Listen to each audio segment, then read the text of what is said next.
It's 4:02. Kathy, you ready? Have to go out and mind the door for a little while.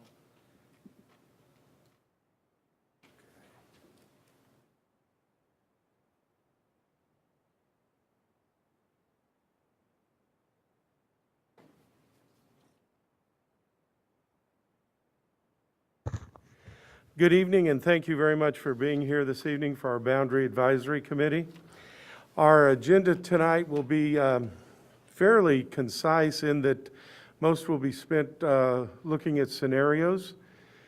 We appreciate you being here. We appreciate your time and all the work and effort that you're putting into this committee.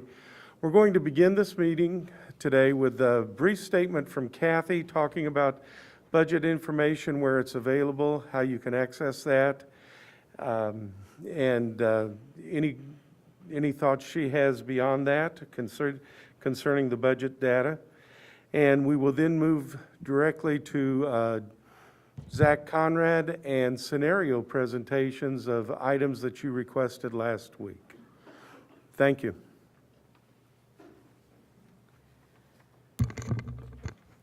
Kathy Johnson, Executive Director of Finance, and my statements are really pretty brief.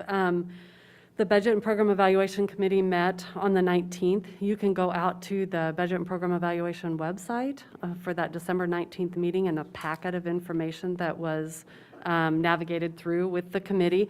It does include some cost analysis information for the scenarios that you heard the last time. Because there are several scenarios that Zach is still going through, tweaks to those, the Budget Committee is actually going to meet again tomorrow night from 4 to 5:30 to incorporate into the list of things the newer closure scenarios. So it's not all inclusive yet because we didn't have some of these tweaks and changes. So we'll navigate through those again tomorrow and kind of blend those together, have those further conversations with the Budget Committee. And then it looks to be that the 31st of January we'll have an actual kind of work session with the board that can kind of wrap holistically everything around all the scenarios, not just the boundary school closure scenarios, but all the other things on the table for the board to have that kind of holistic conversation about what all's out there.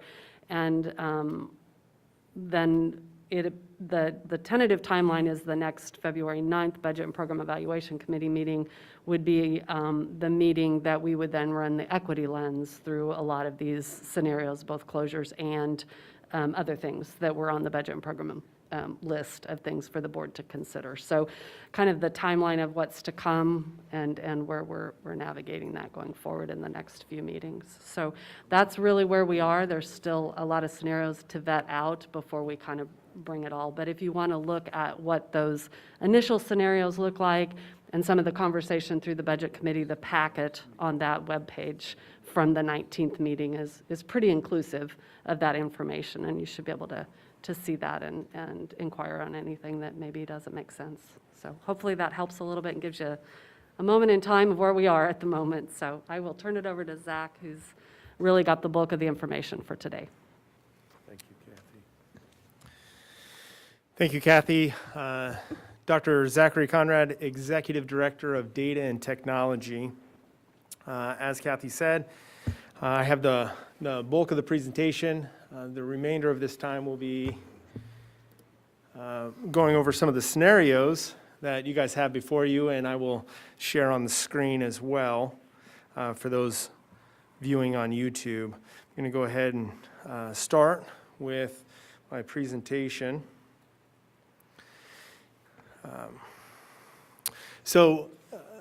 As we walk through the rest of this evening, I have laid out somewhat of an agenda here for the slides, which will be posted on the website as well as soon as I get them to Aaron.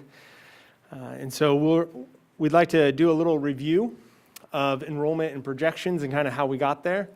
We have some individuals who are viewing online that may have missed that first one or have not gone back to watch it quite yet, and so we're going to review that briefly.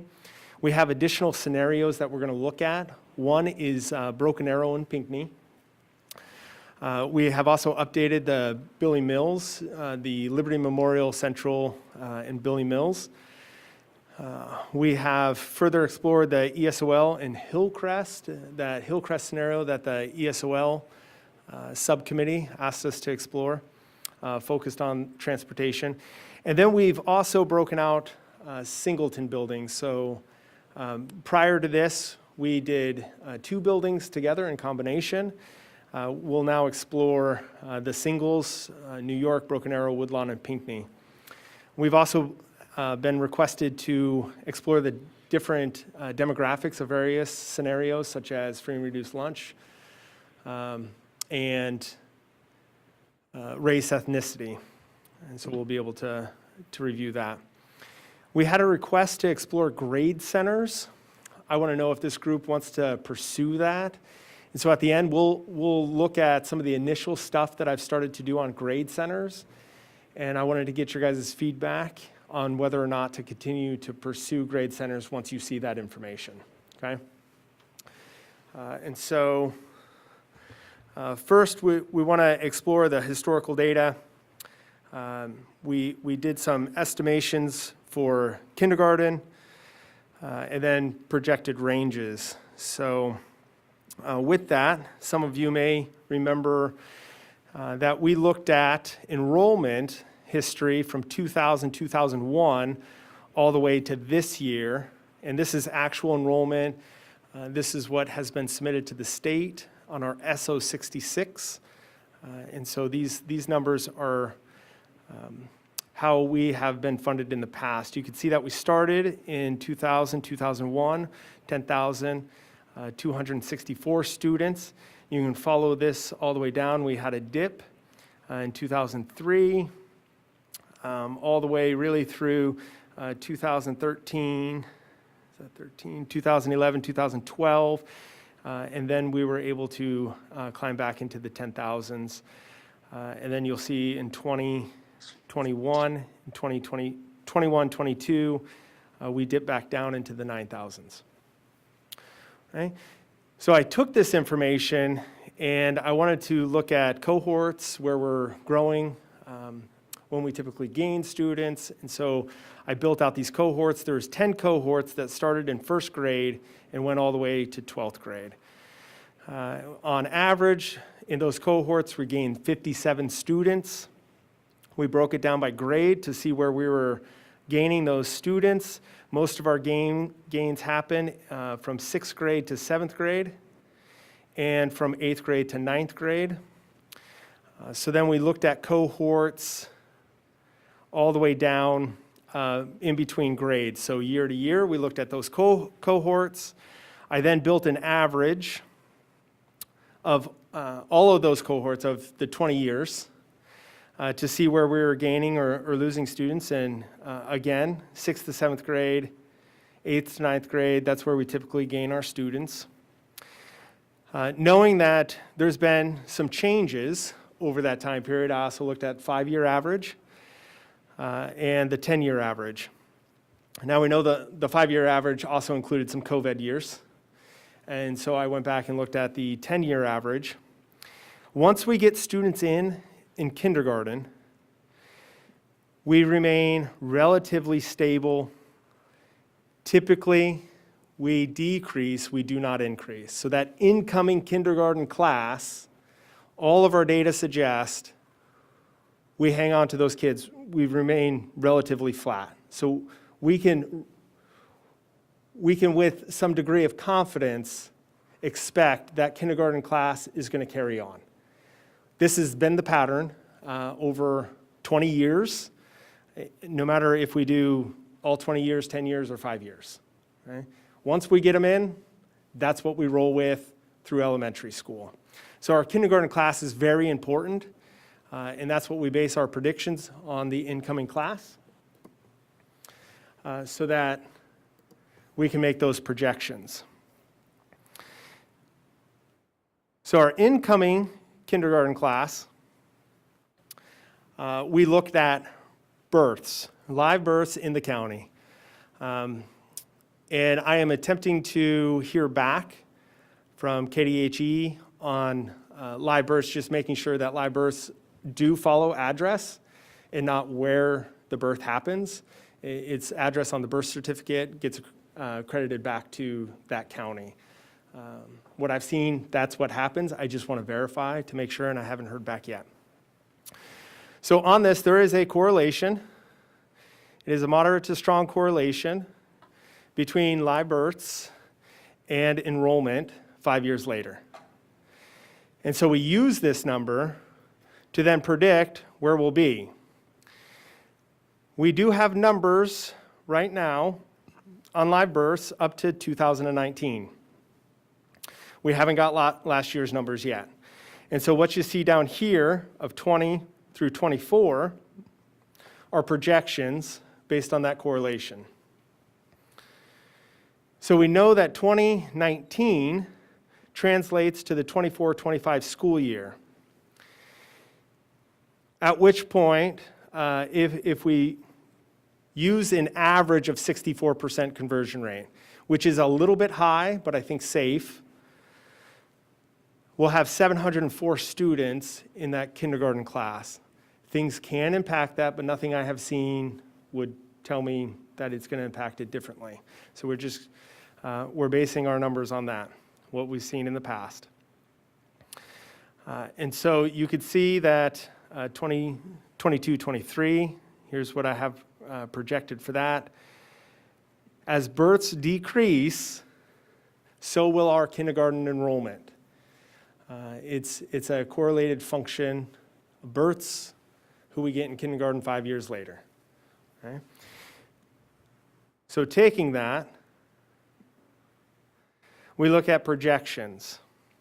So I've done two projections here. The dark blue projection is I take that kindergarten class and I move them forward. I take the first grade class and I move them forward. Okay? All the way down.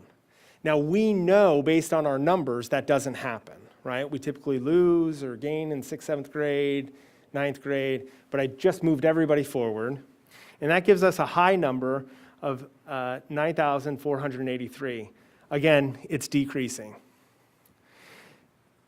The light blue projection is where I actually took the formula of what our 10-year average has been for these grade levels and then predicted how many would stay, if we would gain or if we would lose. And I ran that all the way across, and that gives us a low estimate of 9,488 students. Again, decreasing. And you can see as live births in the county continue to decrease, so does enrollment projections, because again, once we get them in kindergarten, we tend to stay relatively stable throughout 6th grade, really, get a slight bump in 7th grade and a slight bump in 9th grade again. But what we have coming in, we stay really stable. Actually, we lose students from that point, and so on average. So that's where projections are coming from. We've seen this before, where we've had a little lull below 10,000. We had some years in there of that. I'm not positive if that's what we're going through right now. Of course, this is projections, but all the information that we have at this point is projecting slower to no growth, decreasing in growth over the next few years, based on the numbers that we have right now. We know those births have gone down. Obviously, things can change because things happen, but if you look overall at our numbers, our enrollment numbers, we've stayed pretty darn steady. So that's how we got there. Here's a visual of our K-8 enrollment for the last 10 years. You're looking at 2012. Now these numbers have been shared widely. Right? At our last meeting, I had a graph up there that was slightly different, and we can look at some of those graphs as well. Here's K-8, and I specifically show K-8 because this is what we're discussing when it comes to moving students around from different buildings. And so we We started in 2012, 7,130 students, and we did have an increase. And you can see that in 2020, our number was still above this number, of our 2012 number. 2020 number, still above the 2012 number. But there's also a pattern in here where we peaked at 2015, and then we declined. We slowly went back up, and then we declined again. And so it is true, the statements have been made that since 2012, our enrollment is up over that time period. And that's true. 7,322 is greater than 7,130. But our trend is not an upward trend. We peaked. And we're slightly coming back down. And then we saw a big drop. This was just, you could see it's a big drop. Right? And so yes, we're over that pre-pandemic, but it was trending down at that time.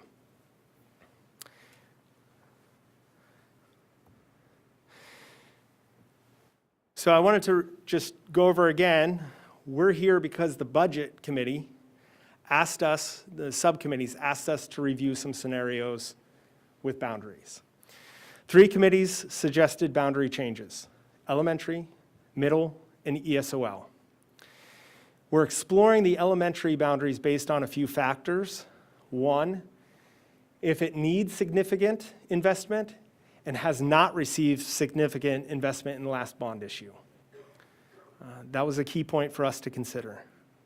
The size of the building was also a key factor for us to consider. It is much easier to redistribute students from smaller schools into larger buildings that have capacity than it is to redistribute larger schools into smaller schools when it comes to cost savings. We can, in fact, move students from the west to the east, but there is no cost savings in that, or very minimal if there is any. And so the objective here, we looked at size because of that factor. And then also future capacity. Again, based on the size of the building, if you're a 4-section school, you can hold a greater capacity. If you're a 2-section school, you will always be a 2-section school, and your capacity is very limited. And so if we were to expand as a district, then you would have some time, as you're seeing that growth, to make plans. If you are a small school, you're going to hit that limit much faster, and it's going to be more difficult of a timeline to have future plans. So that was taken into consideration as well. We did explore the middle school option, but there's only one option that we could actually explore. Liberty Memorial is the only school that actually fits in this scenario because of its limited size and its number of students. All the other schools are too large to redistribute. So Liberty Memorial was the only school that we could actually explore in these scenarios. And then ESOL, the ESOL subcommittee wanted to specifically look at Hillcrest because of transportation issues. And so that's what we'll explore, is the ESOL, the Hillcrest scenario based on transportation. Broken Arrow was selected because the needed improvements and the least amount of improvements in the last bond. Woodlawn, New York, Pinkney were selected based on size of 300 to 350 max capacity. And then Liberty Memorial was based on size as well. Okay, so the first scenario that we're going to look at tonight is Broken Arrow to Pinkney. And that is scenario 5. And so I will pull that up on screen for those following online. We'll also have all these documents posted at that time, but if you're in person, you have these copies in front of you. Scenario 5 is moving Broken Arrow to Pinkney. And so some of the boundary changes that, actually I can full screen it. Yeah. Oh, Broken Arrow and Pinkney. So a combination. Initially, I did not explore Broken Arrow and Pinkney as a combination. I explored Broken Arrow in New York, Broken Arrow in Woodlawn, but not Broken Arrow and Pinkney because the boundaries of that Pinkney is butting up against made it very difficult to make clean boundaries. And so I was advised to go ahead and do it without clean boundaries and just to present it as the proposal. And so I'll walk through what it actually looks like. You have the numbers in front of you, but we'll actually go to the graph to show you Pinkney as a scenario. So first, we would send all transfers that are transferring into Pinkney back to their home schools. Actually, I don't think this likes. And we'll be remaining with these students, and actually there's one way up north as well, and you'll see that one will go to Woodlawn. But we'll quickly show you the boundaries of who moves where and kind of how it gets a little messy. So we would take a four-school approach here in order to divide up Pinkney. Our first group of students would be this group of students that north of 6th and east of Michigan, south of 2nd over here, would go to Woodlawn. And so you can see the Woodlawn numbers in this increased to 258 students, which actually puts them 3 students over their threshold. And you can see that at the bottom on scenario 5. Let me pull that up again.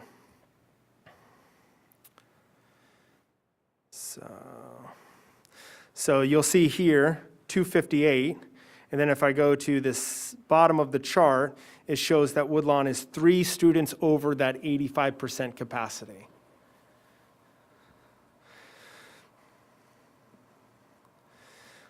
We have a group of students here, south of 6th, that could go to Cordley Elementary. And again, you'll see on your charts, Cordley Elementary still could, or is over their capacity, that 85% capacity, by 13 students at that point. So that fills them up as well. We then have a sliver of students here. Well, I suppose we haven't got to the sliver of students yet. Here's 2nd Street in Wisconsin down. So this group of students in between 6th and 2nd, McDonald and Wisconsin, that would go to Hillcrest. And you can see on your charts, Hillcrest still has capacity there for another 38 students. Then we are left with a sliver of students here in between Michigan. Is this northern group coming down to 6th Street over to Wisconsin, and then up here, those students would go to New York. And on there you see that New York still has capacity for another 12 students. And so that's how we would be dividing Pinkney. And the boundary is a little messy, right? So these New York students would either have to travel through a Woodlawn district or a Cordley district in order to get to their New York school. That's why it gets a little messy. But number-wise and boundary-wise, between streets, it becomes the cleanest way to divide the students with those boundaries. So I wanted to run the scenario so that you guys had that in front of you, and if we're all okay with messy boundaries, I believe this district has had messier boundaries in the past, from what I've heard, and so it wouldn't be completely out of the ordinary, but at the same time, this is a little messier than the other boundaries. Do we have any questions or comments about the Pinkney Broken Arrow scenario? Scenario 5. I failed to mention, and please let me remind everybody, for those of you here, you have to have a microphone in front of your mouth so that everybody can hear online. And this is specifically for committee members. If you are not on the committee, we ask that you send emails afterwards, but for committee members to make comments during this time period. Zach, this is Nikki. Is there room for any of those kids to go to Deerfield or Sunset Hills? Are those the two boundaries that are right west of Pinkney? Yes, and with a Broken Arrow combination, there is not, because we've had to shift students from Quail to Deerfield. And we shifted Hillcrest students to Sunset Hill in order to fit in more Pinkney kiddos. So those two are filled. I have a question, Zach. Yep, go ahead. Just curious, and if you said this, I missed it, I'm sorry, that strange sliver in the middle that would go to New York, is there a reason if Hillcrest still has capacity, they don't just go with the rest of that section? It's too many. Okay, so it's more than whatever the utilization number is. Okay. Yeah, so Hillcrest could take on more students, but this number of students is just too many. Okay, perfect, thank you.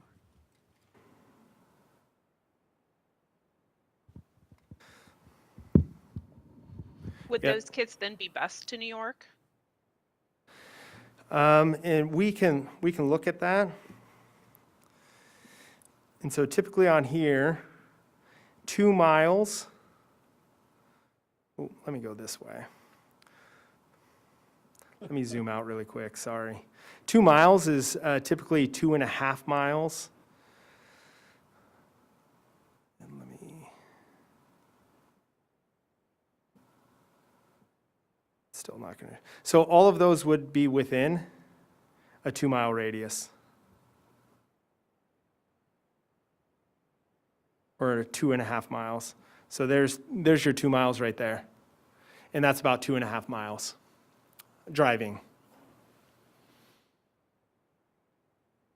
So Zach, I've got a map. This is Eric. I've got a map that's central, 2.5 miles out that I was going to show you. You want to see that? You want me to share that real quick?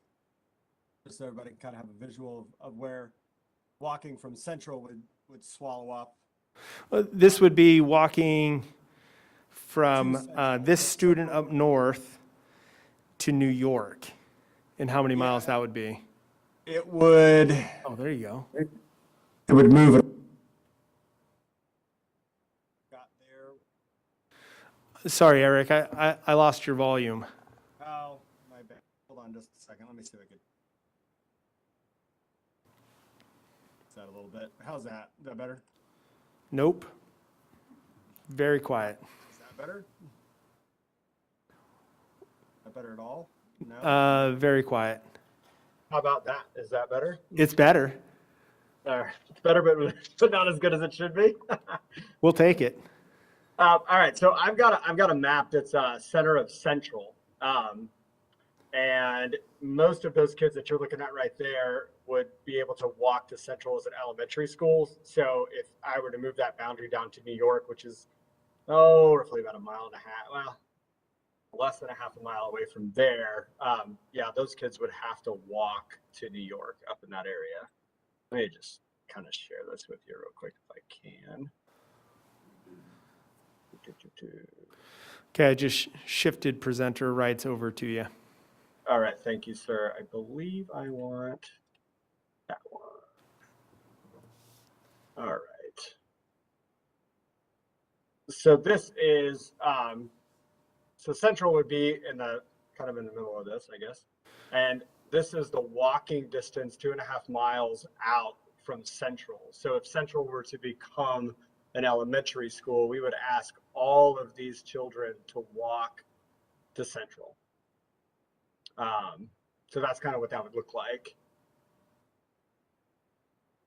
So just kind of give you guys a little visual of that. And then if you were to, you're asking New York, you just go down the road just a little bit, which would basically shift this boundary a little bit north and kind of take out this area here. So that's kind of what 2.5 miles walking looks like.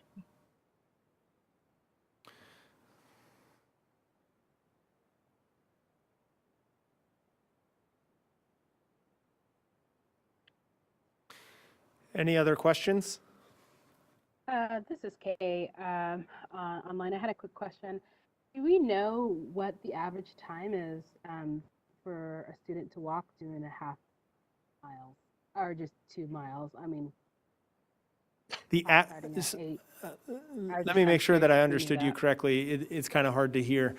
The average time to walk 2.5 miles for a student, is that correct? That was the question. Okay. Yeah, that's the question. I do not know that off the top of my head.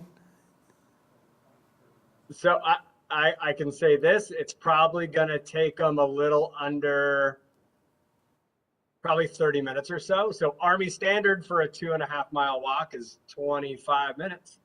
And I know a kid's not going to walk that fast, but I mean, you're looking at a good 30-minute walk on a 2.5 mile.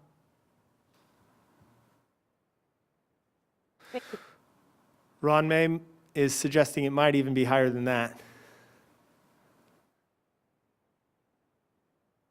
Zach, a question about the Pinkney scenario and a comment, I guess. It seems to me like your original impression of this is too convoluted of a thing to do is correct, because this kind of seems, like you said, to be really messy boundaries. So I'm curious what the benefit of this scenario would be versus another scenario, especially when it seems like, if I'm remembering correctly, the capacity of the Pinkney building is larger than the capacity of the New York building. Correct. And so the reason that I ran a Pinkney scenario is because initially when I looked at it, I made that judgment call. And I wanted to make sure that I was still presenting it to you guys to also be involved in that judgment call, so that it wasn't just me looking at it and saying, man, that's messy. But you guys have an opportunity to get your eyes on it as well. And so if somebody did want to pursue that route, it's been presented.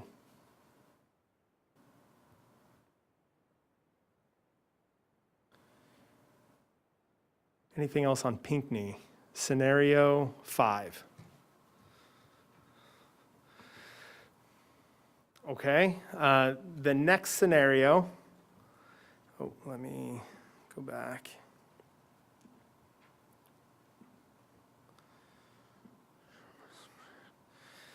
The next scenario is we updated Billy Mills. So initially, when I drew the boundary map, I was looking specifically at staying under thresholds. I was asked to look at balancing it a bit better. And so in this scenario, we've moved additional students from Liberty Memorial over to West, and we've moved additional students from West to Southwest, putting both buildings over the 85% threshold. And you can see that in, for viewers at home that are following along. You can see that both Southwest and West are over capacity, over that 85% capacity by 11 students and 19 students in this scenario. Billy Mills is under a 900 student count, and still under capacity when you combine that capacity with newly acquired space of Broken Arrow. And so this scenario does divide the Woodlawn students in that area along the same boundaries that we would divide the Woodlawn students if Woodlawn was a school to move their students to another building. And so it follows that same pattern if Woodlawn was a school to move students. And that is north of Locust Maple, it has that little jaunt, would go over to west and south. So let me pull up.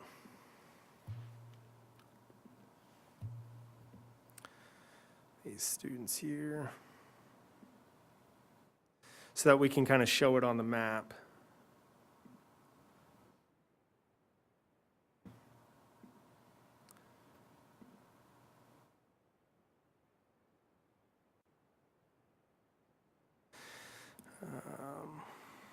Woodlawn.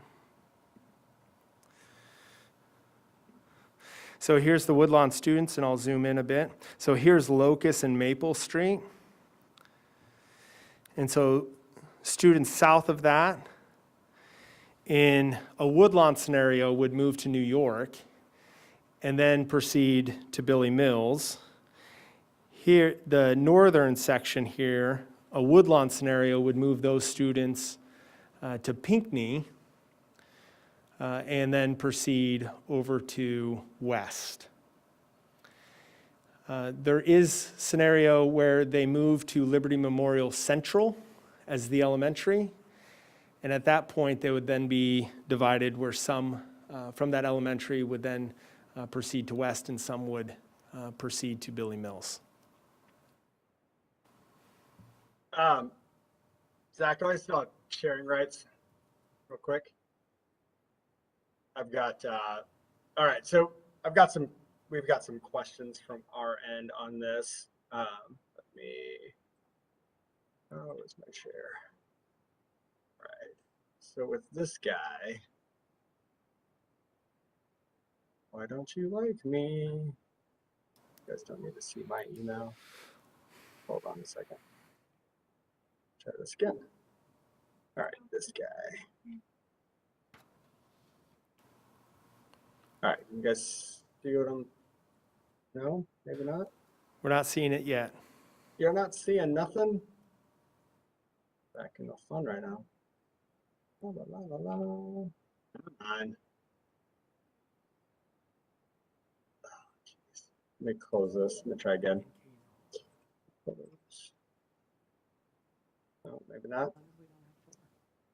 Okay, so anyway, let me do this without taking everything away. All right, so the question is that north area over there, are we going to have those kids walking across? So if you go to a Central, a Liberty Memorial, or even a New York from over there, that's walking distance. So are we asking kids to walk across, or are we going to do the busing? If you do busing from over there, you're looking at probably 2 to 3 more buses just because they're going in different directions. So that adds transportation costs. So I guess what would we be looking at as far as like those north kids across the river over there? So that would absolutely be something that needs to be factored in. Yep. If we do decide that those students are coming across the river, we need to know if we need to factor in transportation costs there. So that we can reduce that total number of savings down by that appropriate amount. Exactly. And that's kind of what, so what I wanted to kind of let you guys know. So if we go with scenario 1 that we kind of looked at today, so that's moving Central to Billy Mills and then moving the elementary school kids over, that's going to be just an estimate of 6 additional buses. Then if you go Pinkney, New York, Woodlawn to Central, that kind of thing, that's going to be 3 more buses. And then Schwegler to Billy Mill, that's going to be at least 4 more buses. So you're looking at scenario 1 could potentially add 13 more buses into that mix. Now, you know, I can get you the equipment all day long. Like I've told Ron, I got equipment coming out of our ears all over the country. We just don't have people to operate them. Right now, you're looking at a deficit, depending on what day you're looking at. I mean, sometimes I'm at 85% at strength, and sometimes I'm down at like 70 to 79% strength. So, and that fluctuates year over year, time of the year, and whatnot. So that's something also to look into consideration with this. I mean, just because you can do it doesn't necessarily mean we can move them all over town easily and quickly.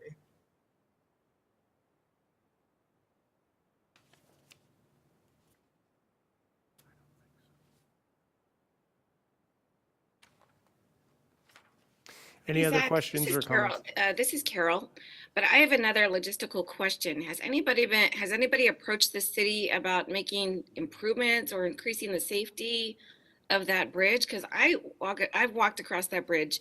I get vertigo. Because if we are in this budget crunch, I know for sure we cannot afford to pay to improve the safety of that bridge. Has anybody talked to the city? Thanks. Not that I'm aware of. This is Kay, online again, and if I was going to just put the point of inquiry in on this, it would be about those additional costs when it comes to crossing guards. I'm not quite sure. I feel like that is through the district, that cost, but I'm not entirely sure if we do get support from the city on that at all. But that would be something to think about as well as we're reviewing this. So, okay, again, it was a little hard to hear. I'm going to go ahead and repeat. The cost of crossing guards was your concern? Is that correct? Yes, that would be an added Okay. cost. Yeah, I'll toss it over to Rod right now. Crossing guards are city employees. They're not our employees at this time. They have a very limited number of crossing guards available, so they make them available at the highest need places. And they have they're currently working on still trying to adjust, but we're working on somewhat of a rubric to try to figure out, based on traffic patterns, crossings, how many students actually use that kind of thing, to determine where the best places are for crossing guards. So it's not, the quick answer is it's not our budget add, but if it's a place, but it would be a city either budget add, or it would potentially take a crossing guard away from another location. Thank you, Ron. And so this is Kay. So it has the potential to just have some increased safety concerns when it comes to kids getting to schools back and forth. I couldn't hear the end of that. You were trailing off. I'm sorry. Oh, no, this is Kay. I was just saying that there's some potential increase in safety concerns if we're not able to, hopefully see additional supports there. Let me repeat that to make sure that we heard you. There's potential safety concerns if we're not able to get a crosswalk guard? Increased safety concerns, yes. I guess it would just depend on where the location was. Yes, there could be. We work with the city closely with the safe routes to try to identify the routes that are the safest and easiest to travel by foot or by bicycle. And we try to make sure that they're places where they have safe crossings, whether they have a person there or they have lights or beacons or other things like that. There are some things set up to try to help with that. Anytime we would move any kinds of boundaries like this, that will certainly affect the patterns and the plans that we have in place for those schools, and we would make adjustments to that with the city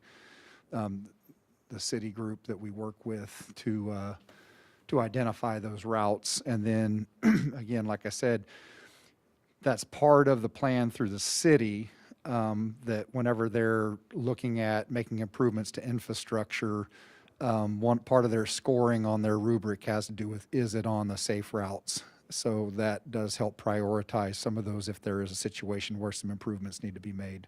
But it's a larger conversation with the city. Thank you. I believe some of this was also in the situation with Kennedy becoming an early childhood center last year. And so one that's been navigated very recently.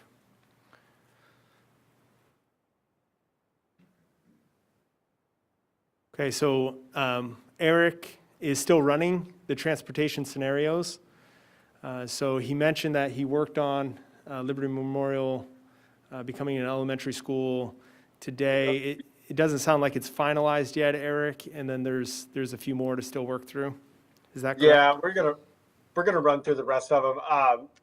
We have a centralized team that kind of runs through all of our scenarios. So basically, right now, like I'm saying, if we go with one, go to Liberty Memorial, you're looking at potential of 13 buses, and then you're also adding, that walk across the bridge. From a transportation perspective, the walk across the bridge, there's not much improvement that you can do there. I mean, they can add some barriers and stuff to it, but from a safety standpoint, since it's not around a school, technically the city doesn't have to do much to that bridge to improve it from where it is right now.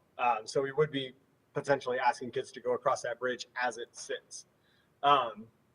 That's just that's just like the law. They don't have to do the improvement from there because it's a distance away from a school. It's not next to it. So from that perspective, I would feel much safer to add the buses to that area across the river to pull those kids in, so they didn't have to walk across that bridge, just to take that out of the equation. But that's just my opinion. Okay, thank you, Eric. Yep. Any other questions on scenario 6 or comments? Jenny, Billy. Okay, we'll go to scenario 7. And I'm going to go back to my slides because we have a few points to make here.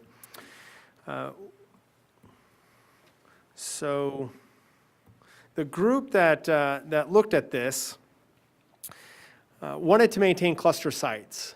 And so this is the ESOL subcommittee who has on it our ESOL team lead here at the district office. And so they want to maintain cluster sites. They do not want to redistribute kids throughout the district, and they have some specific reasons why. And so in speaking with them, I noted some of those down, and I wanted to reiterate the purpose behind having the cluster sites in their mind. And here we talk about students that are culturally and linguistically diverse. So you'll see CDL on here. And these are referring to many of our ESOL students. And so they make 5 points on here of why they wanted, really the 5 biggest points, why they wanted to keep cluster sites. And so staying true to them having cluster sites, they also made a note that they do not believe that sending students throughout the district actually has cost savings associated with it. It was something that they discussed and explored. They requested the data around it. They did not feel like that would be any cost savings. And so for the purposes of budget, they didn't think that budget-wise redistributing the students would save any money. So not only do they want to keep cluster sites for very specific reasons for that community, but also for there's no budgetary benefit to redistributing students throughout the district. And so I stayed true to what they were asking us to do, to maintain 4 cluster sites, or to have 4 cluster sites. Right now we have 2 cluster sites in 2 neighborhood schools, and they would want 4 cluster sites. They identified Sunflower, Schwagler, Cordley, and Sunset Hill. So in order to provide space, some Sunset Hill students would move to Quail Run that are non-ESOL. Quail Run students, we would need to move some Quail Run students over to Langston Hughes, over in that neighborhood where we previously moved them to Quail Run. We would move them back. And then our transportation actually would decrease. So right now, currently, And let's see if we can get this set up so that we can see it. Currently, we have about 78 students. Let me select our Hillcrest students, and we'll make this a filter so that we can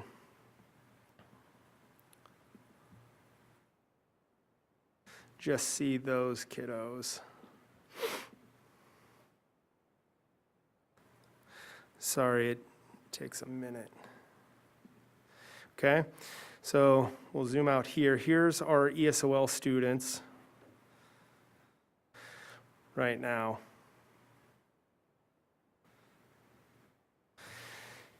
And so we would send these students, if we look at Hillcrest right here, and again, it's about 2 miles. And so if you go about 2 miles, you can see that lots of our students now qualify for busing. So all the ones that are highlighted do not qualify. They're within that 2.5 miles or very close to it. And then these students would qualify for busing.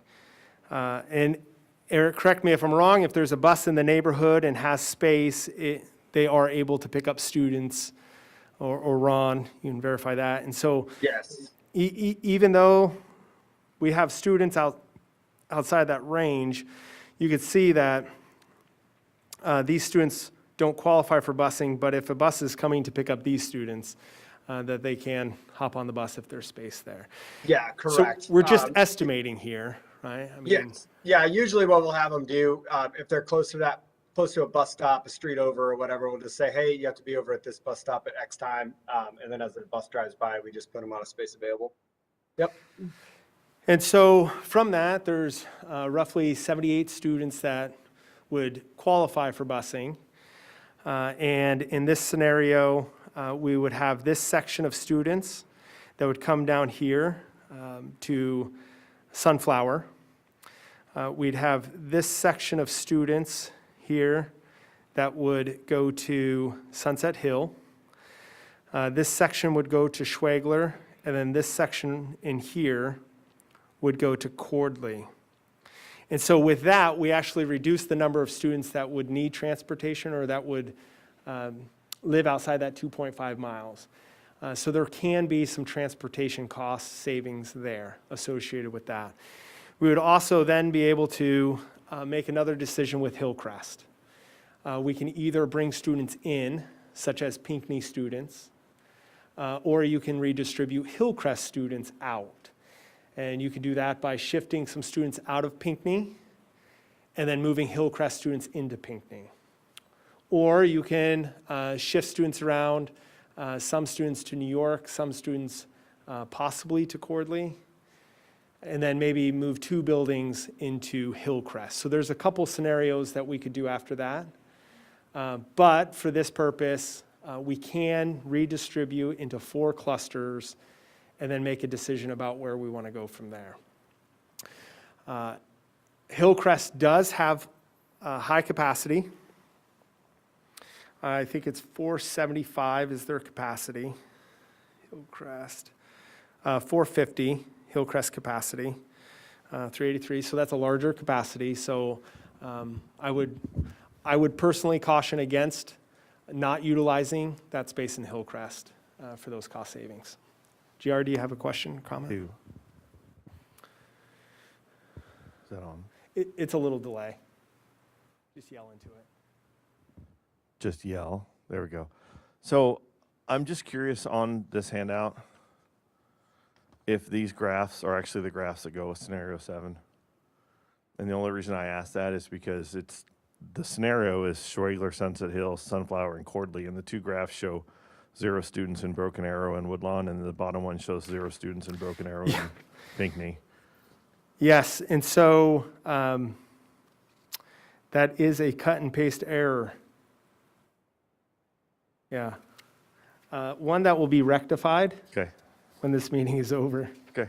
Yeah. So I have all the tables in there, and I take the tables from Excel and put it into the Word document.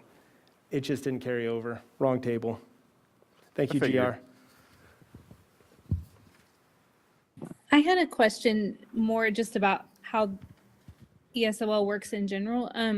So I know on some of the scenarios you gave us earlier, there were like 50 or 60 students at, I think, Langston Hughes and Prairie Park who were ESOL, who were not being currently bused to a cluster site. So I guess, are those students just not getting services, or what?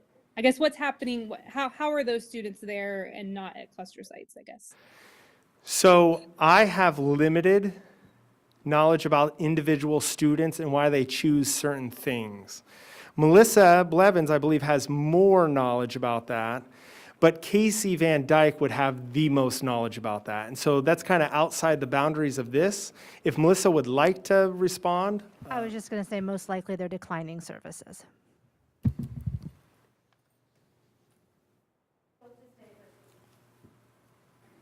I guess just I'm thinking about from a boundary perspective.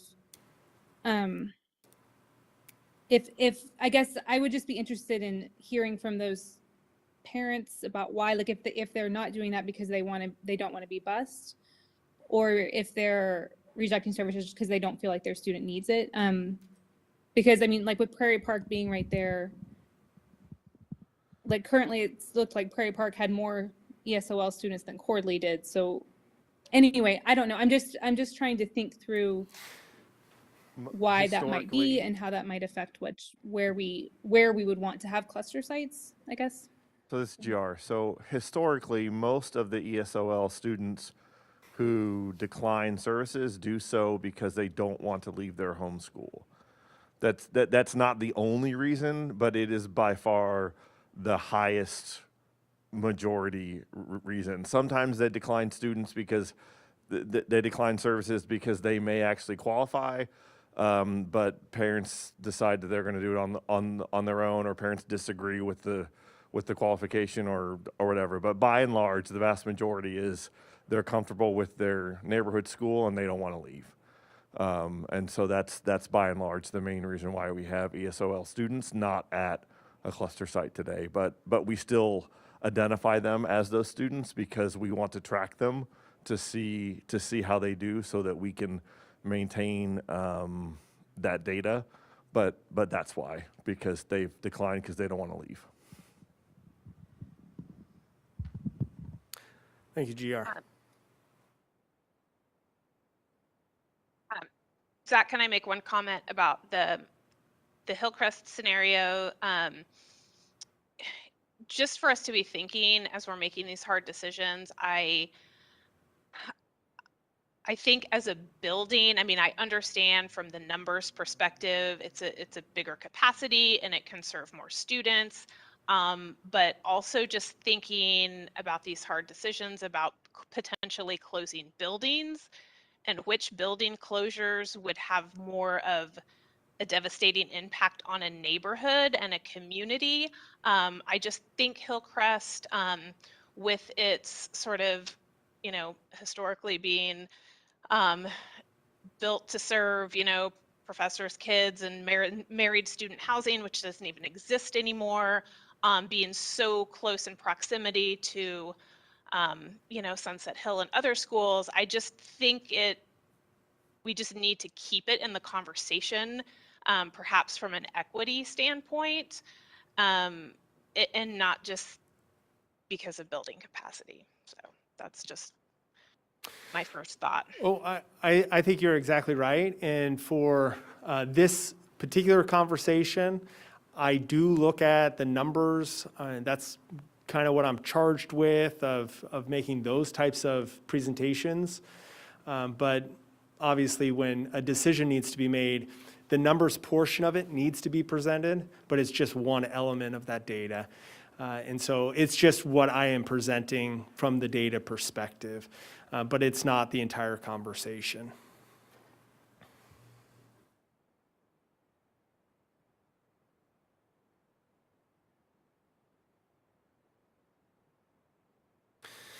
Okay, we also wanted to run some scenarios of Singletons. And I have quickly gone through, as I'm sure GR has as well. to make sure those tables are updated. And so the first scenario that we wanted to look at was just Broken Arrow by itself. And so what was initially presented was combinations of 2 schools or 3 schools or multiple schools. But it's also possible just to have 1 school at a time. So if we just wanted to do 1 school, I ran through 4 scenarios of 1 schools. We have Broken Arrow, Woodlawn, Pinkney, and New York. Again, for the reasons mentioned before, these are schools that have capacities of 350 or below. They are, Broken Arrow is one, as we mentioned before, about the investment. And then we have the smaller schools on here as well. So the first one is Broken Arrow, so just moving kids from Broken Arrow. We would need to move kids from Quail Run to Langston, Sunflower to Quail Run, Schwegler to Sunflower, and then Broken Arrow fits into Schwegler. And so to show this, escape out of here.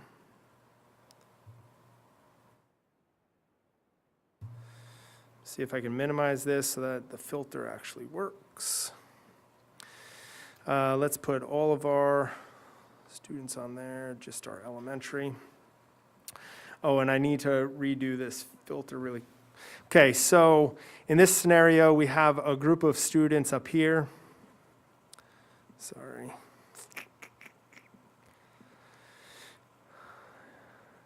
This group of students up here, Folks Road over, and these students on the corner as well, I just didn't snag them all, would go to Langston, freeing up space in Quail Run.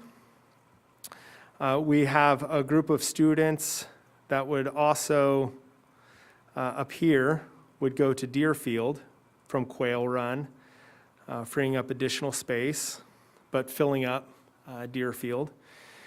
And then we would have Quail Run take on this section of Sunflower students, about 100 Sunflower students there. And then Sunflower would be able to take on east of Iowa or west of Iowa, the Schwegler students. And at that point, Sunflower would then be able, or Schwegler would then be able to take on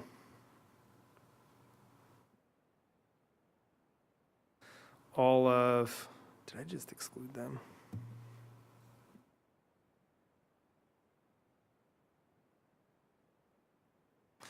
All of Broken Arrow students. And we can zoom out here a little bit more. So Broken Arrow has extensive students down here as well, right, in the rural area. And so they would then go to Schwegler. So all of Broken Arrow would fit in there. And we looked at, I plotted these students out, and then we looked at the distance from Broken Arrow and the different schools. And so it lets me move A. Let me move A. Put A over at Broken Arrow. And this is not an exact route that the bus would travel, but what we just wanted to do was look at the distance between 3 locations. And so Broken Arrow, Schwegler, and Sunflower. Man, this lag is killing me.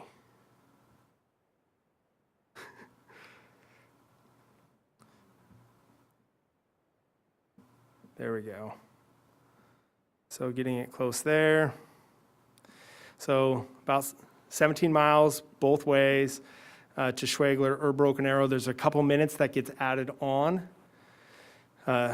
2 minutes that gets added on, and then we can take it over to, I'm seriously,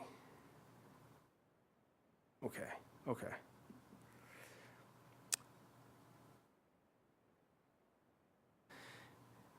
And so again, we look at the directions.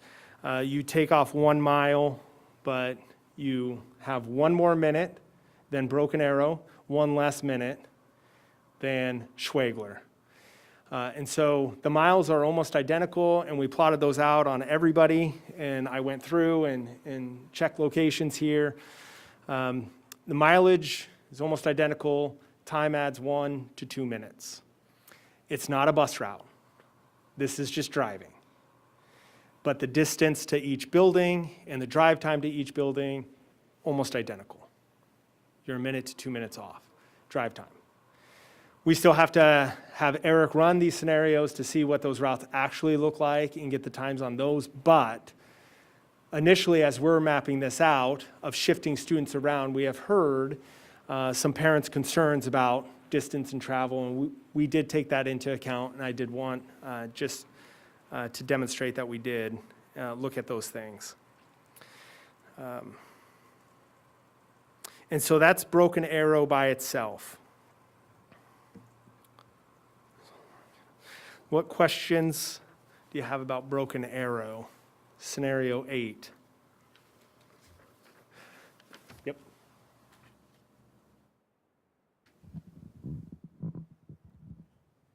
So you're saying all of Broken Arrow will go to Schwegler? Am I correct on that? You are correct. And none of Schwegler would have to move at all? Some Schwegler has to move to Sunflower. Yep. So this portion down here, west of Iowa, in this portion, they would move to Sunflower. How many of that would that be? I'm not seeing that. How many students? Yeah. It's about 147 students, I believe. Let me capture them and find out.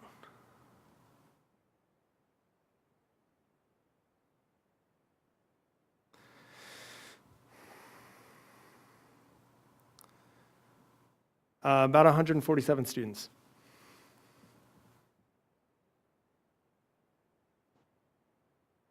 Hey, Zach, this is Kay.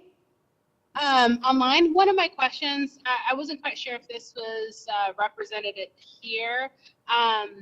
You had noted that one of the things you looked at is like for families that were talking about, this seems like a really long drive.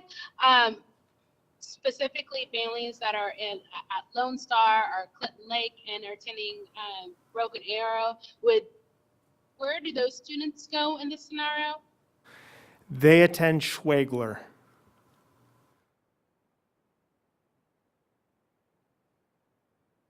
Thank you. You're welcome.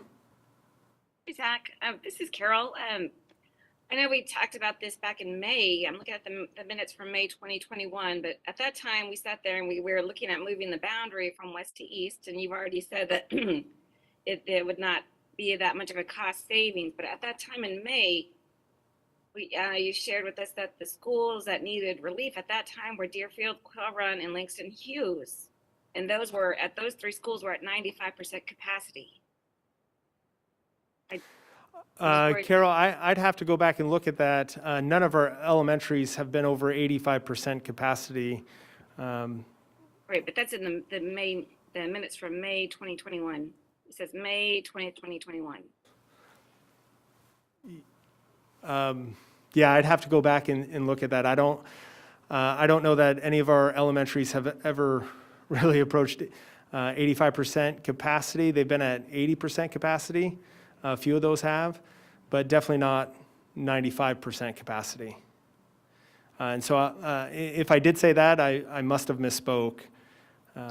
I think one thing, I was looking at the report that the company that I don't remember, the RSP? one who did, yeah, RSP did, and they did have Quail Run projected to be over capacity, but they were using pre-pandemic numbers. And so, some of this may just depend on how much of a bounce back we get after the pandemic. But you're right, Carol, I think Quail Run was the one that stood out, that when I was looking at that was the only one that they had projected to be over capacity, so. I had a quick question just about Sunflower, because, so if we're projecting that our numbers are going to basically stay the same throughout elementary. I currently have 475. So if I take away 99 that go to Quail Run, but add 147, that actually puts me at 523. So I'm just, Oh, yes. that- So all currently, thank you, Melissa. This also reflects that I do need to move students that are transferring in back to their home building. And so this is a redistribution of those students that are transferring in need to move back to their home building. And that helps all home buildings also reach that capacity and not overwhelm one specific building that they're choosing to attend. Hey, Zach, this is Kay. Can you explain that out a little bit more? Sorry, I'm just relatively new to some of the language here. So when you say transfer students back out to their home school, is this the situation where families who have been able to attend a different school now must attend the one that's closer to their neighborhood? Is that what that means? I wasn't sure. Yeah, so right here, I'm showing a map of all students that attend Sunflower. You can see that there's students attending Sunflower that do not live in the Sunflower boundaries. They live in different boundaries within the district.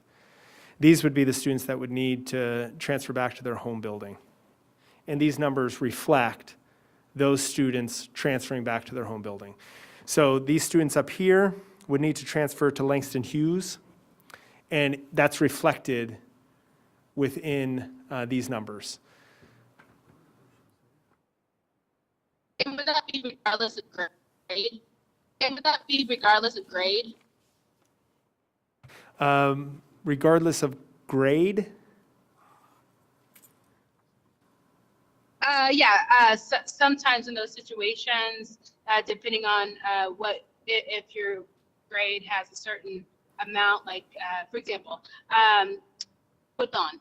When I was there, we had families that were able to transfer into Woodlawn, but they were only able to do so if their grade class was not filled up. And so, and then each year they had to reapply to see if they would be able to, if their students' next grade would be able to allow them to come in. So Yep. I was just trying to understand. it a little bit those, more. yes, those are transfers. Yep.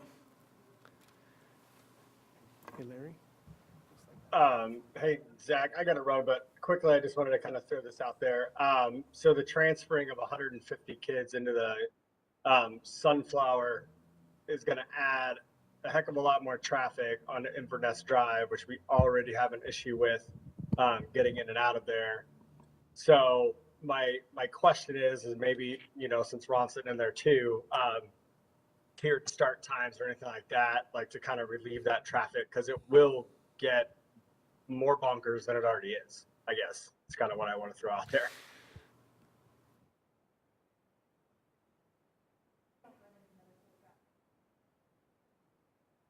So Melissa, principal of Sunflower, we'll go ahead and let her address that.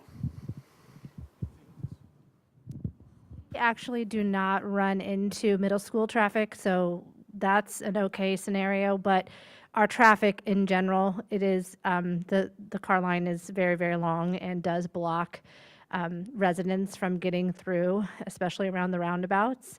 That is something we do struggle with, and I know that they are also getting ready to propose some changes to the highway right down there, and it's going to make it so that is a much busier street too, so that also makes me a little nervous as well, because I will be blocking, people will not be happy. I will be blocking a lot of traffic. So I will note just briefly here, that's not the most students that Sunflower's ever had, right? Sunflower has been well over 500. And so this number still is under 500. So you guys have peaked out at much higher than this.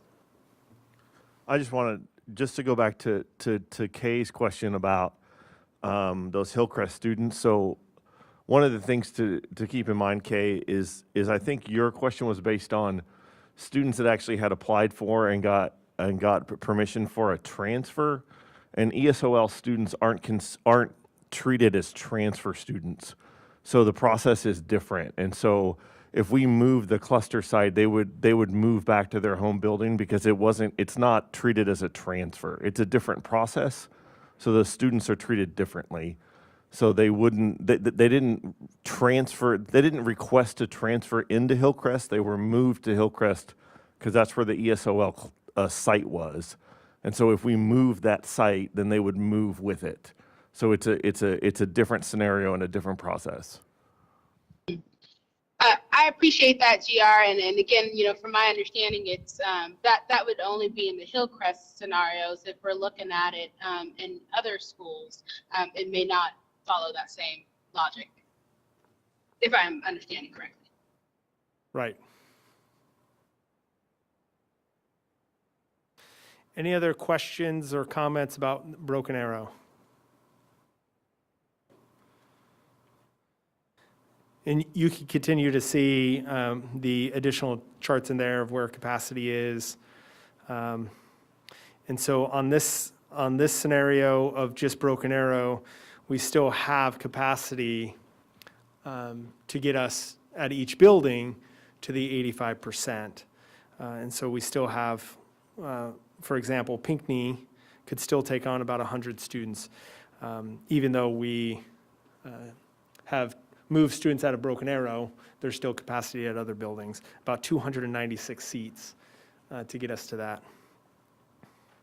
ESOL, special ed redistribution, and then free and reduced lunch redistribution. The next scenario is Woodlawn.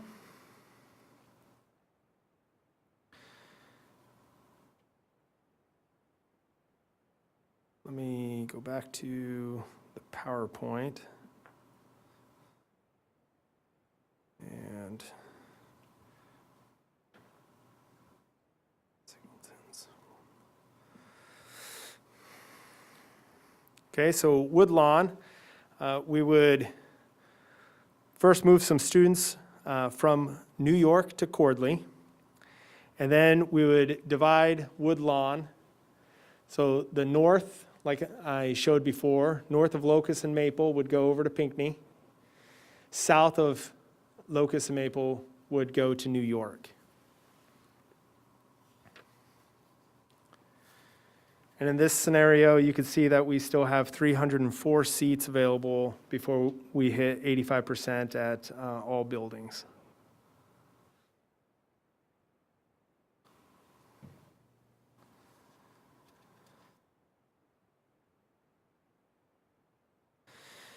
And then in this scenario with Pinkney, we actually, it's a cleaner move because we're not moving Broken Arrow as well. And so we can move students from Pinkney to, well, actually it's the same move. It's New York, Hillcrest, Woodlawn, and Cordley. It didn't get any cleaner for us.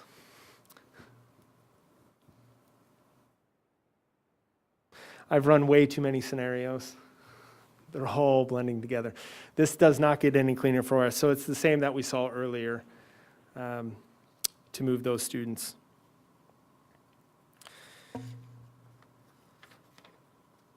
With this one though, couldn't we go into Sunset Hills and Deerfield if we're not filling those up with the Broken Arrow?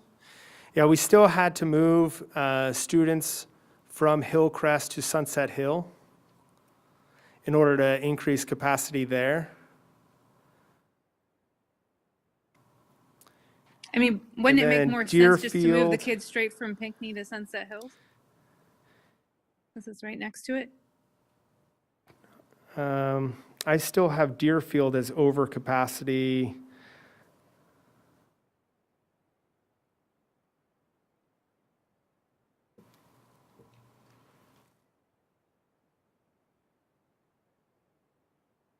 I think I did move students to Deerfield.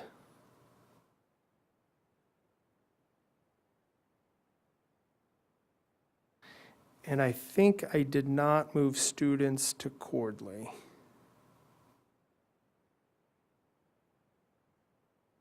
But I took different sections.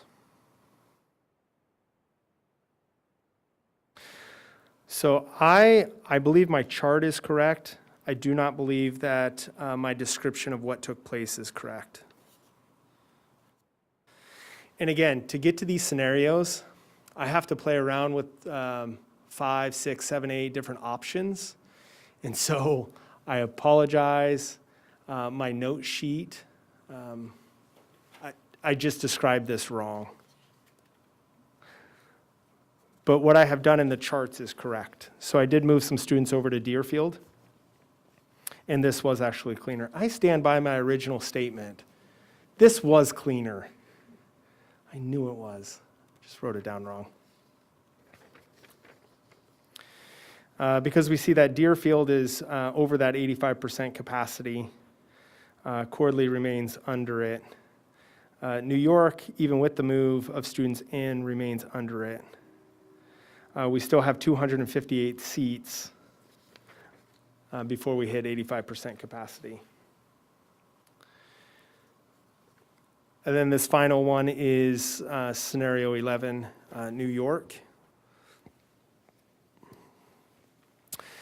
We move Cordley students out to Schwagler to add more students to Schwagler and increase capacity of Cordley. We then split New York between two schools, Cordley and Pinkney. And you can see on the table, both Cordley and Pinkney are over that 85% mark. Here, let's go to this. So there's Pinkney, here's New York. And so both Cordley and Pinkney now move up.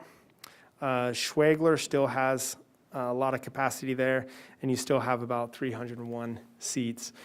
And so I think these scenarios are important to run as we think about if we expand as a district, if enrollment increases, this gives us cushion. If we're only looking at possibly one building, because with one building plus the additional scenarios that were run by the budget and program evaluation, we get to that number. Then one building makes sense and we still have that capacity there. But it also shows that even with one building, we still have quite a bit of capacity. And so 2 building scenarios and multiple building scenarios still work. We just demonstrate that you can do just one. Any questions over the Singletons?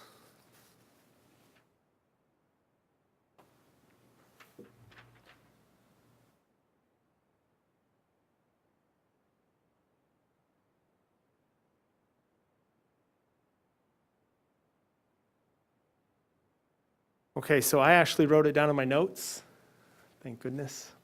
So the Pinkney scenario, we move students to Woodlawn, Hillcrest, Deerfield, and New York. And so the Woodlawn would be the same students that we moved before. Hillcrest becomes a larger group of students that is divided. Let's zoom back out and go to the Pinkney area. So Wisconsin actually divides it. So taking second Wisconsin and taking it down, you get the students that go to Hillcrest. New York students are going to be east of Michigan, in between 6th and 9th. So those students will go to New York. And then north of 2nd is going to be Deerfield. So that's the Pinkney scenario that I wrote down incorrectly on the slide, which I will update before we post.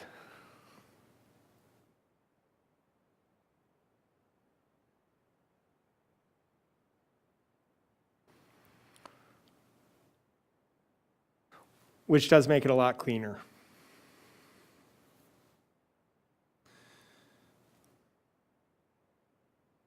Okay. Any questions or comments about the Singletons?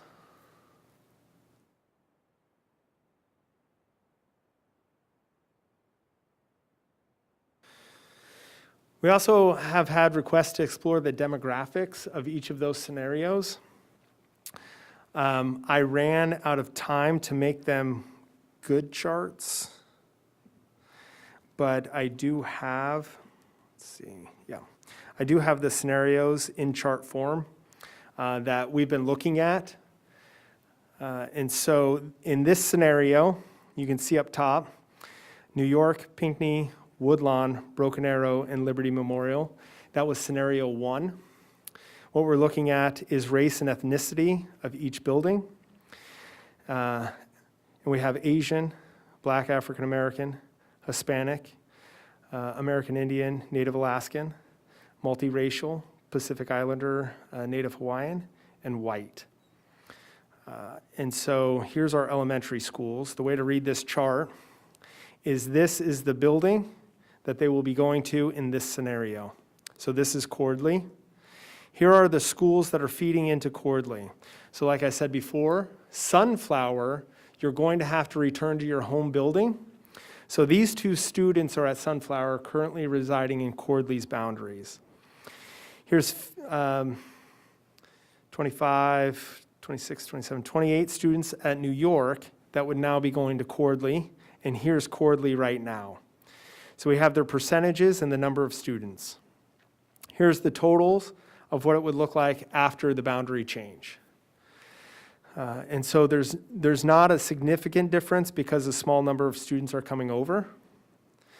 Cordley remains relatively the same. In this particular scenario of interest was Liberty Memorial in combining 3 elementary schools in high poverty areas, high need areas into 1 school. And so we have the New York students that would move over, Pinkney students that would move over, and Woodlawn students that would move over in those percentages. And then we have what would total be in the building. Okay. So these are not in great chart form right now. This is really where we start. And then we try to dress it up a bit and hopefully get it a little bit more correct than what I did with that one scenario. And then have that as handouts. So in each of these scenarios, we can also look at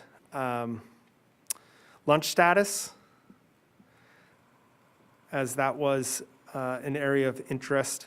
And so I would just drop this down on top of that. And here we have the lunch status of that scenario. Free and reduced price lunch is here. So Liberty Memorial. Here's New York coming in. Here's Pinkney coming in. Here's Woodlawn coming in. And here's what the total would be. So New York has about 47 of their students coming in that qualify for free or reduced price lunch. Pinkney has about 46 students coming in, and Woodlawn has about 38% students coming in. We know that this is based on the Household Economic Survey, which this year was difficult to get responses back. The district office mailed out the form, the paper copy, with self-addressed and stamped envelopes to return. And we still got very few. We got fewer than what we would have liked. So we understand that it is not a complete picture of what the buildings have experienced in the past. That's new by the state. And like any new process, without incentives, such as your lunch being paid for, we understand that it was more difficult to get those back this year. Hopefully next year it looks very different and we're able to collect the information that is more accurate. And then the overall of what Liberty Memorial would be as an elementary, 43% and 56%. So it lowers the percentage there on New York and Pinkney and raises it on Woodlawn, puts you about 43%. So Zach, is it possible to run these numbers using like the 2019 data? I realize like none of this data is perfect, but just when you compare those, like New York was like at 65%, or I don't remember exactly what it was in 2019. Like, it's really big differences, and I'm wondering if the 2019 data maybe give us a more accurate picture. Maybe, but those are different students. Okay. And So you can't so, run these scenarios with the old data? yeah, it would be difficult to run and time consuming, and it might not give us more accurate information since those families may have moved on, and we have to kind of control for that. We know that these are low. We use these numbers specifically for title, to identify title funds and title buildings. And so for this scenario, this school would still receive title funding, and it would be a whole school identification. It wouldn't be targeted.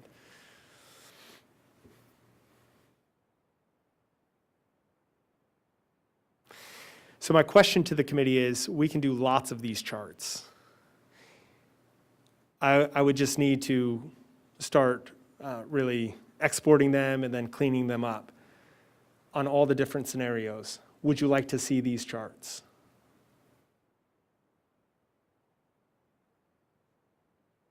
We got a few yeses in the back. Which charts are you talking about? I'm so sorry. The charts that break down each scenario. So right now we're looking at this particular scenario, and I could look at just Broken Arrow by itself and what that would look like. We can look at Broken Arrow in New York. All I would need to do is go back in, export all of these separate charts, format them better, put them in a Word document, be able to print them out and distribute them.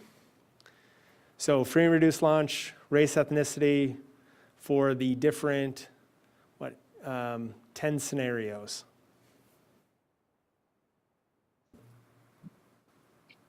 This is Kay again.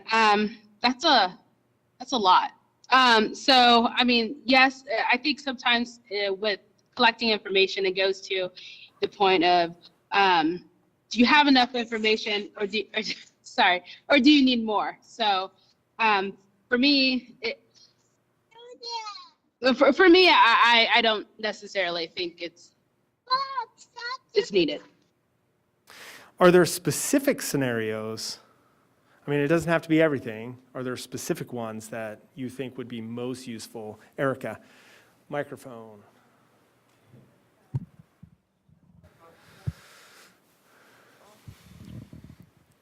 My question is, are we at a point where we can eliminate any of them? Because running numbers for every single scenario, even the ones that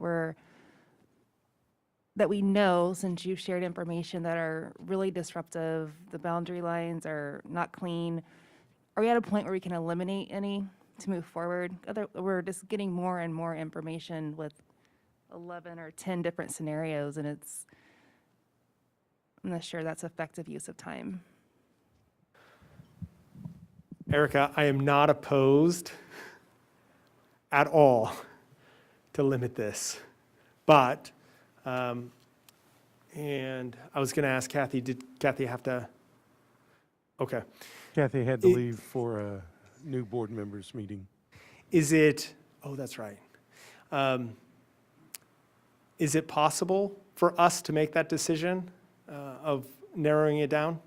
Zach, I was going to ask you the question, if you could look at these and tell us if there are any of the scenarios that show a significant change in any of the demographics we're looking at. As we looked at them earlier this week, we were relatively close. I don't know that we saw any that were over 5% change, and many of them were less than that. No, schools tend to be a reflection of the community. And so wherever you're pulling from and creating new, you're really not shifting a whole lot. We didn't see significant change on any of them.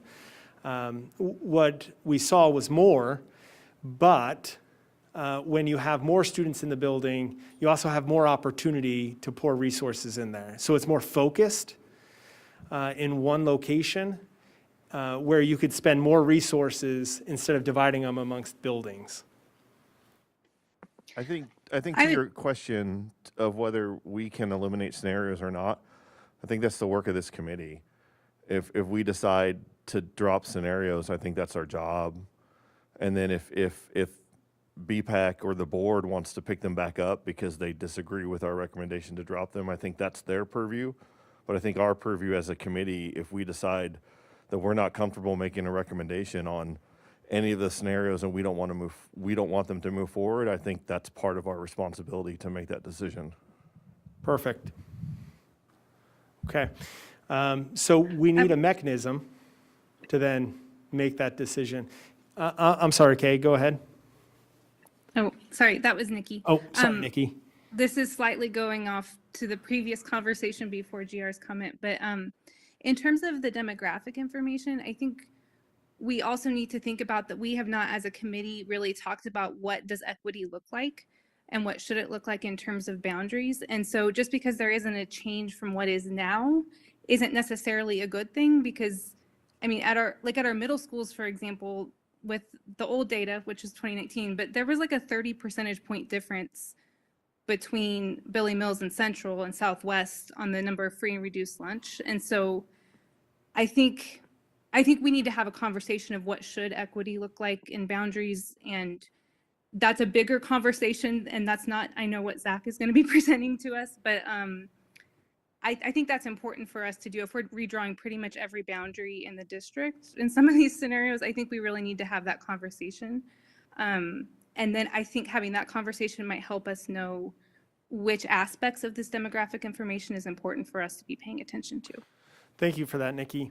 So I've run 10 scenarios, and you've been present for all of them.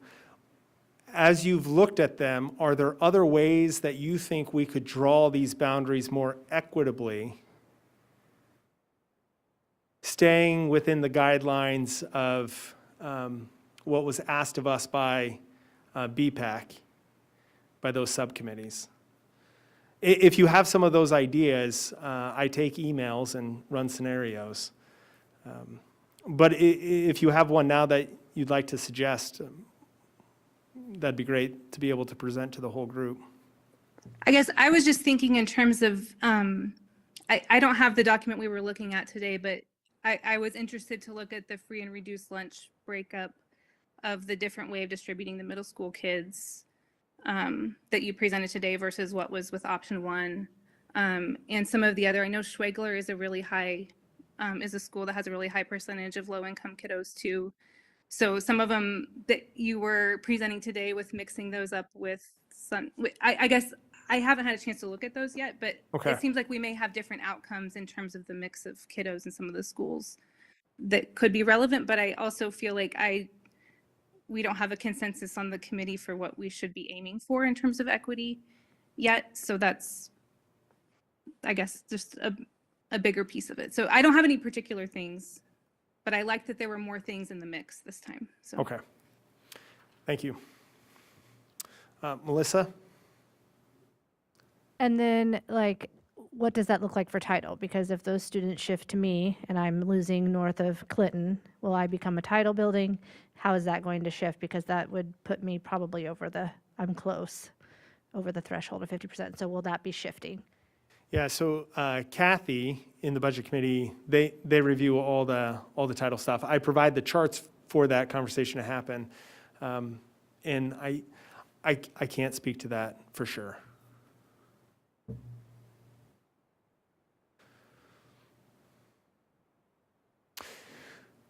So with GR's comment, I'd like to follow up with that then. Are there scenarios that we can take off the agenda, remove certain scenarios? Do you guys have ones in particular?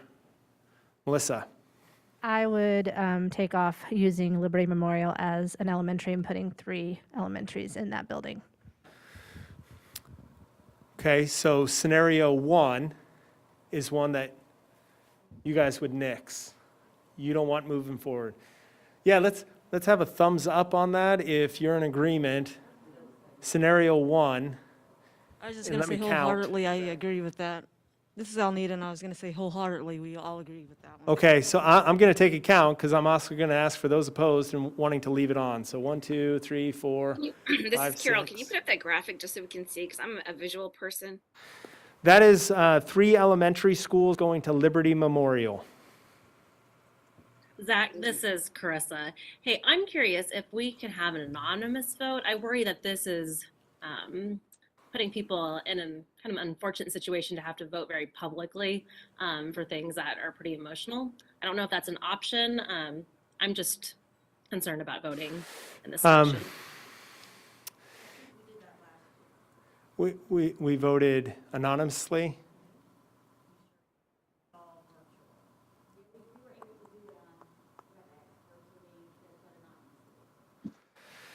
Hi, Zach. This is Kay. I'm just gonna weigh in just shortly here, and I just kind of wonder if we come back to the table next week and start with voting to give people time to process this information today. Is it agreeable for me to send out a Google form to this group, giving you time over the week and then presenting results next week? Would that be a viable option? That works for me. I kind of have a question for the group as well. When we're trying to think about which ones we want, what we are going to be presenting to the board, do we want to try to maintain kind of like a high budget option, or I mean a high savings option, a medium savings option, a low savings option? Or do we want to just present what we think makes the most sense in sort of boundaries? I guess I'm trying to think about what do we need to make sure we give to the board so they have the most ability to make decisions.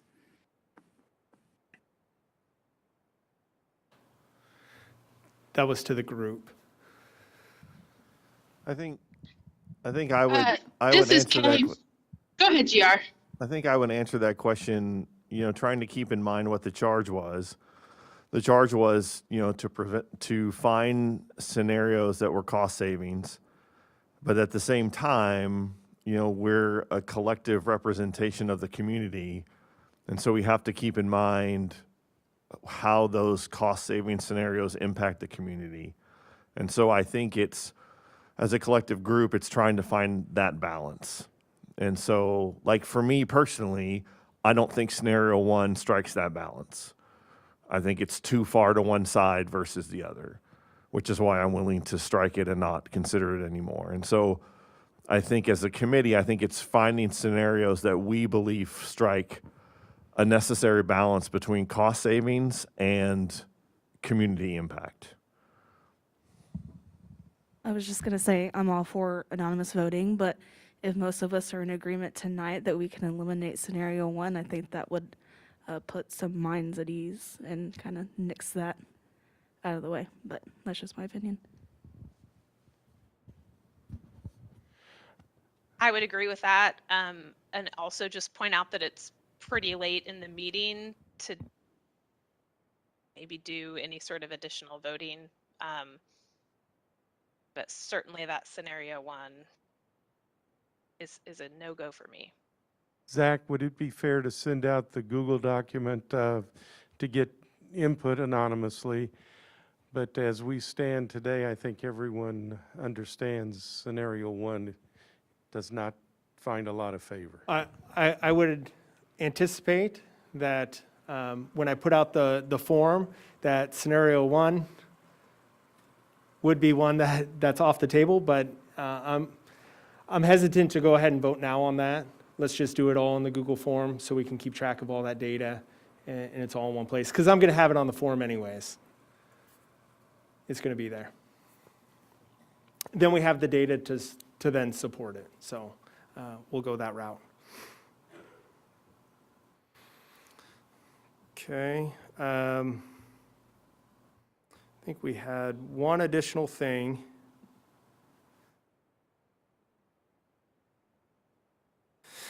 Grade centers. I wanted to know if you guys wanted me to pursue grade centers. So I received an email about grade centers. Let me actually share my screen so that those at home can see some of the work on grade centers. Grade centers are possible.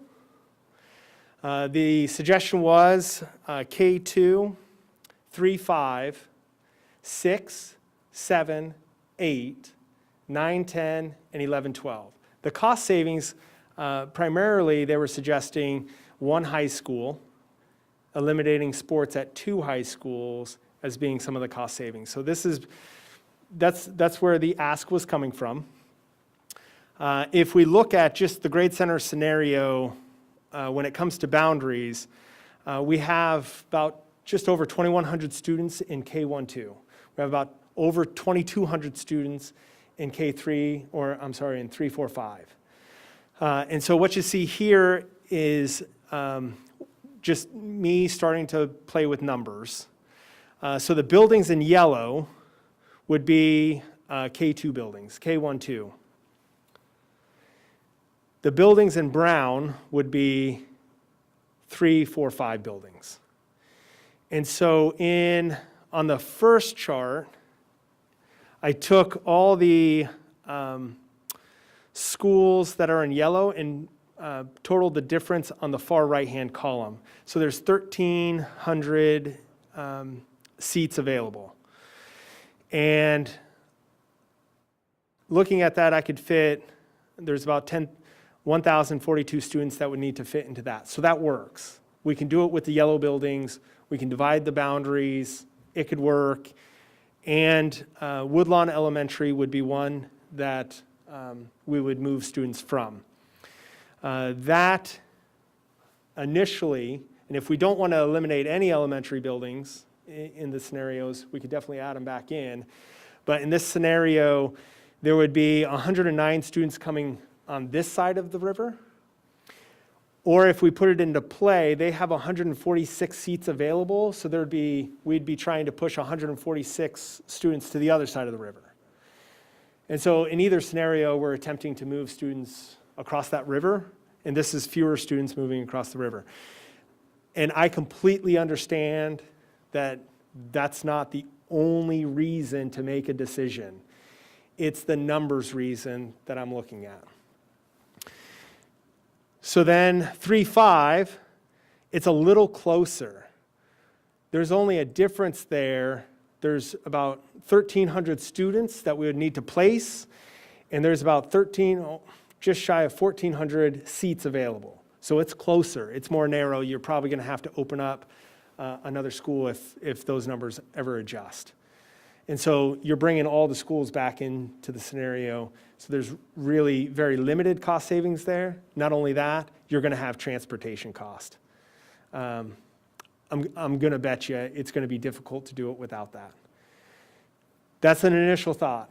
Then in middle school, we cannot do middle school. The 100% capacity at your middle schools are 800. We already have an 8th grade class that's over that. And we have a 6th grade class that is at 700 and almost 80 students, and we typically receive the bump in 7th grade. And so I'm going to say that you cannot drop down to 3 buildings and do a middle school scenario. You're going to have to maintain all 4, and then the division doesn't work because you got 3 grades and 4 buildings. And so I would say right out of the gate, you can't do middle school. Numbers just don't work. High school you can do. You can have one school that has 1,600 students and another school that has 1,700 students. Very possible, and that evens it out a little bit more. You're going back to one high school. I believe that this town used to be one high school, and that division to become 2 high schools was painful. Thank you, GR. And then bringing it back to one high school, I'm not sure how receptive anybody is to that. So those are the grade center. Those are the scenarios that I ran with grade centers.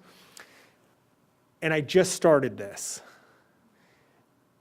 Do you guys need me to continue this and bring you back numbers?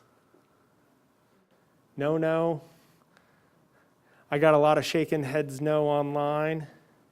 You guys are okay with me not pursuing grade centers? We looked at it. Okay. I'm not going to pursue grade centers. You're not going to see any numbers around that. Okay, so that's the presentation tonight, the scenarios. I'm going to send out a Google form so that we can eliminate some of these scenarios that we move forward. Are there any parting thoughts or questions? Anything that I need to pursue before next week's meeting?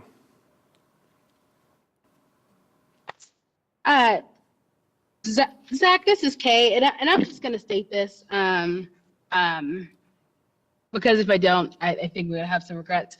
And so my thought is just, I know that you had talked about, that shift from the west, not seeming, wouldn't have any cost savings as we're projecting. So I'm just still troubled with that. And so I don't know if it's kind of a light version of that or something, but I think that our community deserves to see that.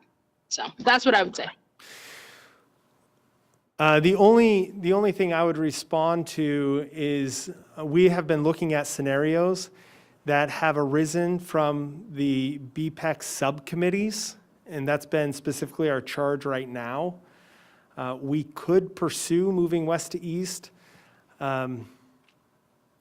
but it doesn't really, it's not in line with what our charge was to do when it came to responding to budget and evaluation committee, those subcommittee requests.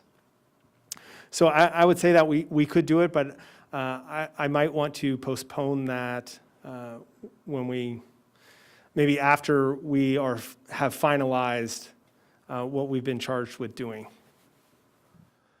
The only final comment that I would have is I appreciate your willingness to continue to do the work and to put the Google form together for us to vote.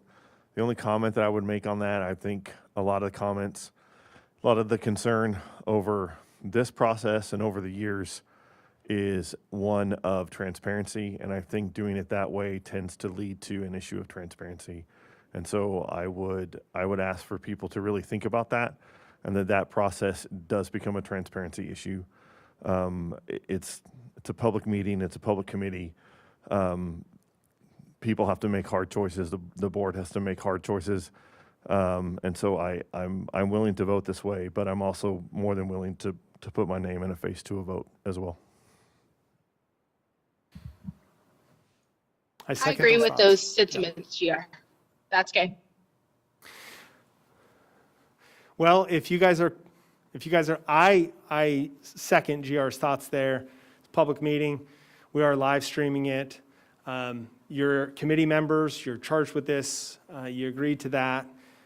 It is difficult, but I think that it's also appropriate, being representatives on this committee, that we do take ownership over the decisions that we make, as tough as those are.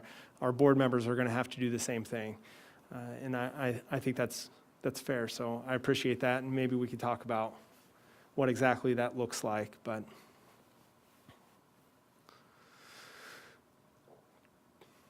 okay, well, I am going to, if there's nothing else, gift you guys with the time of 5 minutes.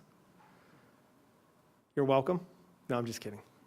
All right, you guys have a great evening. Thank you for participating, and we'll see you next week. Before you turn that off, Zach, I would like to say thank you for a great deal of work that you've done and that you've agreed to do in the course of the next week. I think this comes from everyone. Thank you very much. Thank you, Larry.